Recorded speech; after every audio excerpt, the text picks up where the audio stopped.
This is making kefir. Here's all you're going to need to transfer your kefir over. I'm going to send you one in a container like this. This is leak proof, and it's going to have a K on top to denote that it has the kefir grains. First thing you do is you get your strainer. This has a mesh size of about 3/16, and you have a liter size Pyrex measuring cup. It makes it easy to pour the kefir through. You can use Trader Joe's milk or Meyenberg, which is available at any grocery store. First thing we do is we pop the top off, pour the kefir milk and grains through the strainer into the Pyrex measuring cup, and you can see the chunkiness of it.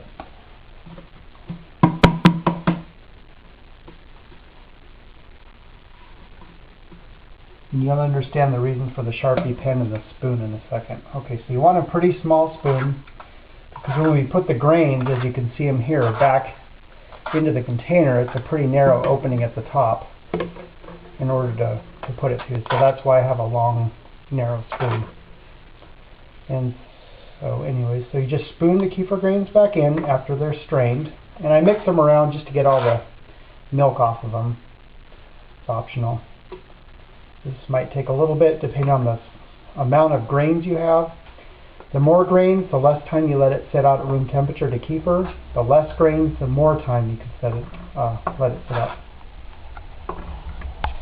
If the kefir starts getting too sour, just eat some of the grains to reduce the amount of grains that you're transferring over. It'll make a more mild kefir.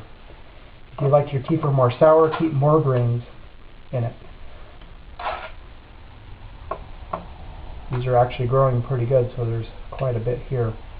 From these grains, I'm going to split out your amount and send it to you overnight mail with a little surprise that we picked up for you in Hawaii. I think I just dropped one. Oh well.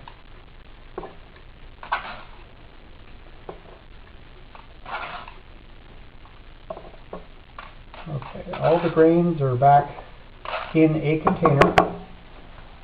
Now what the grains need is fresh milk. So I have a fresh quart of goat milk. That's what I recommend you use. You can also use cow milk, but we prefer goat milk. So you just pour it in. Again, this is fresh milk.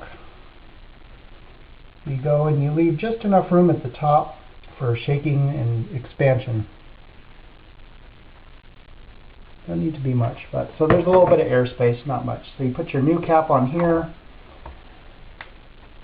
set that aside for a second, and you have your kefir. You have a little bit of milk left, which is fine. I just pour the kefir right back into the unkefired milk, and it cultures it just fine. Because you're always going to have a little bit left over, because the grains take up some of the space of the milk in the container. So let's see if this fits all the kefir. Well, this one in particular did, so we're okay there. So that's the end of the transfer process. Then the lid with the K you stick back on with the kefir that's been strained, and you put OK. That means that it's okay to drink this one. And on your kefir one, the one that you want to leave out, you put a K to always remind you. See, K and OK. K to always remind you that the grains are in this one. This one's the one you're going to use to transfer over into your next batch. And that's it. Thank you.